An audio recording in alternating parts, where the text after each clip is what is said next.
Welcome to I'm Your Target Demographic. This is a super short video because a lot of people are asking the same question. So should you see Avengers Endgame when it's re-released in theaters again? So I'm going to cover this in three different spoiler tiers. I'm going to tell you no spoilers at all. Then I'm going to tell you what sorts of things. And then if you really want to know, I'll tell you exactly what happens.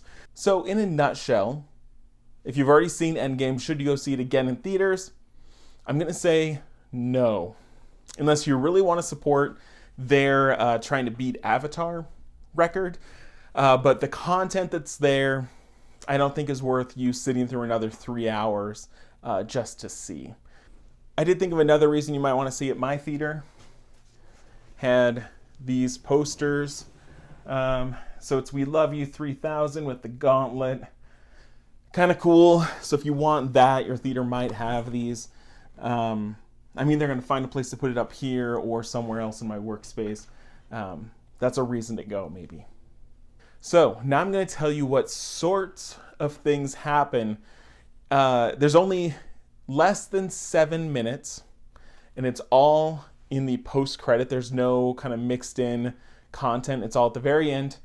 There is a memoriam to someone that passed that is very short and probably a special feature on the Endgame Blu-ray DVD that's about to come out. There's also a deleted scene, which is very not satisfying. And there is a short scene from Spider-Man Far From Home, which is a scene you can pretty much piece together from the trailers already. So now, if you don't want to see it, I'm going to tell you exactly what happens.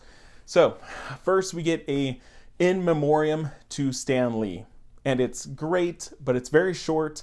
It's basically behind the scenes of all of his various cameos that he shot, and it's the different directors talking about him. It's really cute, but not worth this whole thing.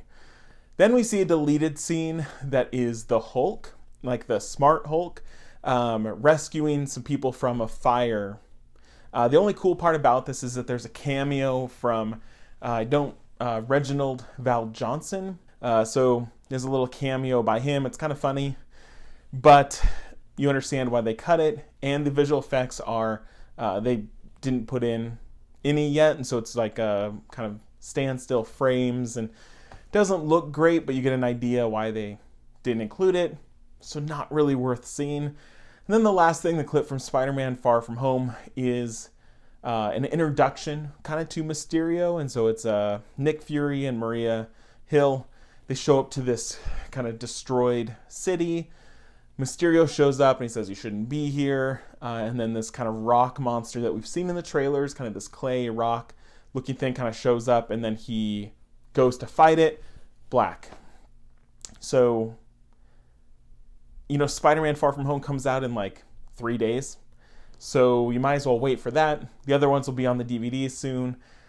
So unless you really want to support them beating Avatar, there really isn't a reason to see this in theaters. A lot of people will see this as that's the only reason to get butts back in the seats, is to beat that record. Say what you will about that. But hopefully this helps you make an educated decision on whether you want to go spend your hard-earned time and money on this again. Thanks for watching. We'll see you next time.